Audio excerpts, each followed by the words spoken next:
Deputy CM Mallu బట్టి విక్రమార్క మాట్లాడుతున్నారో live చూద్దాం.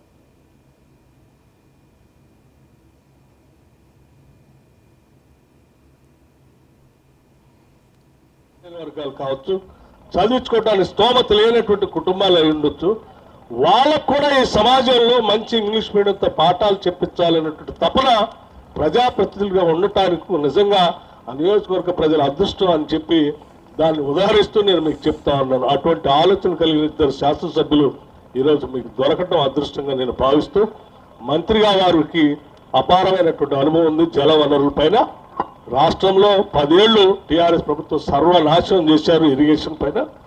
దాన్ని పూర్తిగా అవగాహన చేసి ఈ రాష్ట్రంలో ఉన్న ప్రతి బీడు భూమికి నీళ్లు పారిచ్చే దానికోసం వారు తప్పిస్తా ఉన్నారు. తప్పనిసరిగా వారి ఆలోచన కార్యాచరణ ప్రణాళిక విజయవంతం కావాలని నేను మనస్ఫూర్తిగా కోరుకుంటూ, ఏ రకంగా అయితే రెడ్లకుంట్ల ఈ గ్రామంలో ఉన్న ప్రతి ఎకరానికి నీళ్లు ఇవ్వటానికి 3 నెలల్లోనే తప్పించి నీళ్లు ఇచ్చారో, రాష్ట్రంలో ఉన్నటువంటి ప్రతి ఎకరానికి కూడా అలా ఇవ్వాలని చెప్పి వారు ఆలోచన చేస్తూ ఉన్నారు. అది విజయవంతం కావాలని, వారి కళ నిజం కావాలని నేను మనస్ఫూర్తిగా కోరుకుంటూ సెలవు తీసుకుంటున్నాను.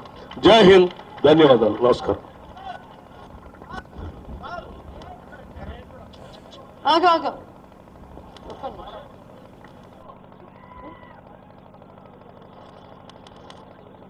మరి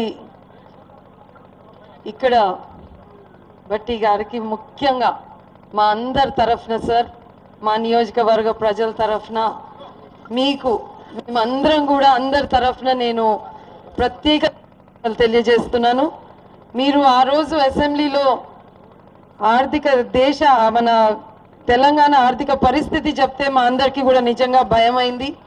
కానీ 100 రోజులు నిండక ముందే కోదాడుకు దాదాపు మీరు 200 కోట్లు చేసి నిధులు ఇచ్చినందుకు ప్రత్యేక ధన్యవాదాలు మా అందరి తరఫున మీకు తెలియజేస్తూ, మరి మన ఇరిగేషన్ మంత్రి గారికి కూడా అడగగానే మీరు కూడా శాంక్షన్ చేసినందుకు వారికి కూడా మా అందరి తరఫున నేను ధన్యవాదాలు తెలియజేస్తూ మరి మీటింగ్ ముగిస్తున్నాను. Thank you. జై హింద్.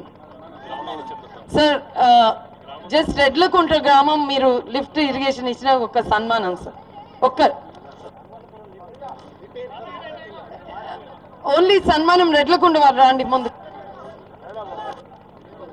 ముందుకెళ్ళండి అక్కడ లాస్ట్కి.